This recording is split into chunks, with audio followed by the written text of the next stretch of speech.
Tuhan adalah gembalaku, takkan kekurangan aku. Saudara-saudara yang terkasih di dalam Kristus, selamat pagi. Salam jumpa lagi dalam Sabda Siap Saji 24 Juni, di mana kita memperingati kelahiran Santo Yohanes Pembaptis.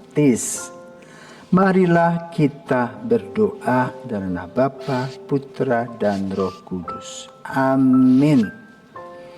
Ya Allah, pandanglah dengan murah hati hidup Santo Yohanes Pembaptis yang telah memberi diri seutuhnya bagi pewartaan Kristus dengan mengatakan, luruskanlah jalan Tuhan, bertobatlah, kerajaan surga sudah dekat.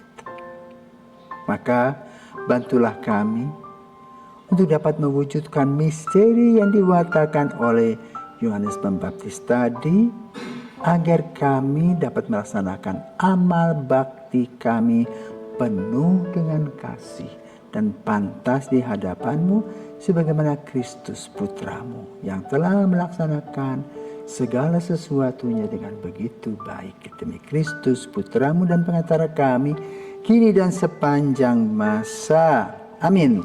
Tuhan bersamamu dan bersama rohmu. Inilah Injil Yesus Kristus menurut Lukas. Dimuliakanlah Tuhan. Lukas bab 1 ayat 5 sampai dengan 17. Pada zaman Herodes, Raja Yudea, hiduplah seorang imam bernama Zakaria dari kalangan Imam Abia. Istrinya juga berasal dari keturunan Harun, namanya Elisabeth.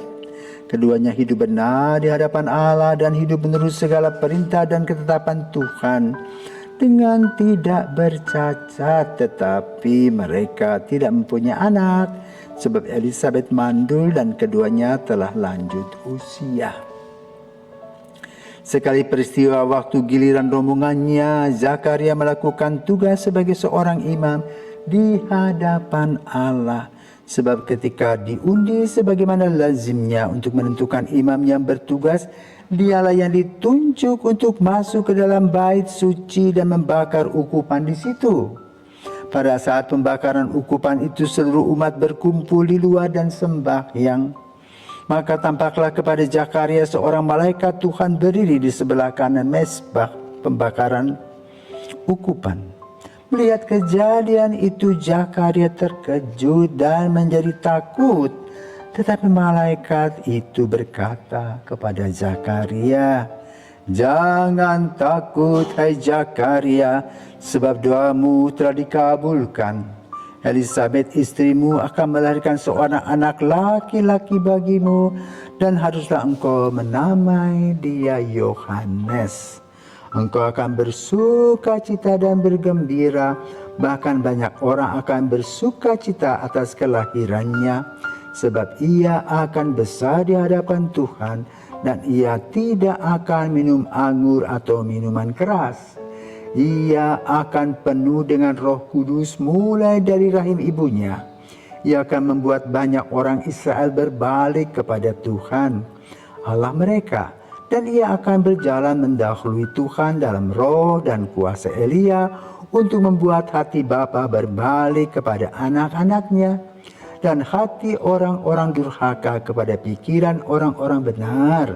Dengan demikian menyiapkan suatu umat yang layak bagi Tuhan. Demikianlah sabda Tuhan. Terpujilah Kristus." Saudaraku terkasih, setiap orang adalah unik, termasuk Yohanes Pembaptis. Bahkan dia menjadi lebih unik. Kenapa?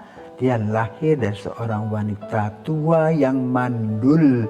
Tetapi berkat doa-doa, tidak ada yang mustahil bagi Tuhan. Elisabeth dikenal seorang wanita saleh yang senantiasa berdoa, tetapi diuji oleh Tuhan tidak mempunyai anak. Di hari senjanya, barulah ia mendapatkan anak melalui sebuah dialog di bait Allah, di mana Zakaria mendapat tugas mendoakan umat Israel pada waktunya di bait Allah, dan dia berdialog dengan malaikat dan dia tidak percaya. Apa yang terjadi dengan Zakaria? Dia menjadi bisu.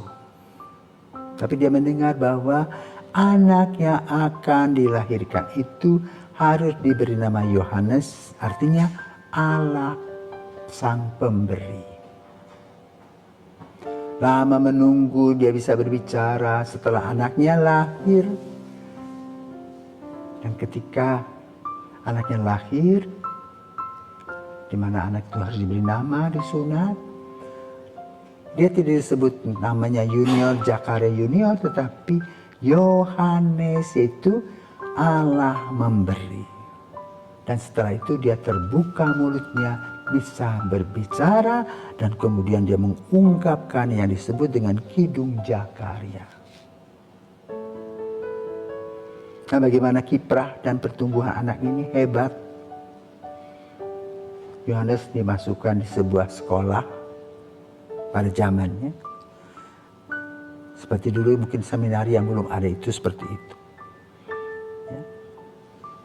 Dididik, dibina, dan kemudian dia mempersiapkan Yesus, kedatangan Yesus. Yang mengatakan, luruskanlah jalan Tuhan, bertobatlah, kerajaan surga sudah dekat. Itulah tugas Yohanes. Tetapi sosok pribadinya adalah polos dan jujur, dan hal ini dibuktikan dengan apa? Ketika ia menghadapi Herodes yang mengambil istri Filipus saudaranya, yaitu Herodias, menjadi istri Herodes, dan dia mengkritisinya. Alih-alih dia dipenjara. Dan pada waktunya Herodias dan juga anaknya menghadiri pesta Herodes, dan Herodes tengah mabuk, dan setelah melihat tarian-tariannya, dia mengatakan, sebagian dari hartaku bisa kau ambil. Tetapi Herodias mengatakan, jangan, mintalah kepala Yohanes Pembaptis. Dan kemudian dimintalah kepada Herodes, dengan akibat kepala Yohanes dipenggal, dimasukkan di atas sebuah talam. Itulah kisah Yohanes Pembaptis yang jujur dan polos. Apa makna bagi kita? Seorang yang jujur akan mendapat tantangan dengan orang-orang yang berkuasa dan sifatnya kurang jujur. Seperti air dengan minyak tidak bisa menyatu. Kritik-kritik yang ditampilkan akan menghasilkan risiko yang besar. Dan Yohanes Pembaptis berani menghadapi risiko tersebut. Yang penting kebenaran itulah yang disampaikan. Disinilah kita belajar dari Yohanes. Yang kedua, ketika Yohanes berjumpa dengan Yesus, murid-muridnya pergi mengikuti Yesus, meninggalkannya, dan dia tidak soal, tidak apa-apa, dan dia berkata, dia harus semakin besar, aku harus semakin kecil. Itulah filosofi dari Yohanes Pembaptis yang tentu saja perlu juga kita ikuti pada saatnya. Maka mari kita berdoa kepada Santo Yohanes Pembaptis agar semangat hidupnya kita dapatkan, kita miliki, kita lakukan dalam kehidupan sehari-hari. Berani berkata benar, berani karena ia jujur dan polos di hadapan Tuhan, berani karena dia takut akan Allah. Semoga kita pun juga boleh belajar menghadapi kehidupan ini dengan jujur, polos, disiplin, penuh tanggung jawab. Santo Yohanes Pembaptis, doakanlah kami.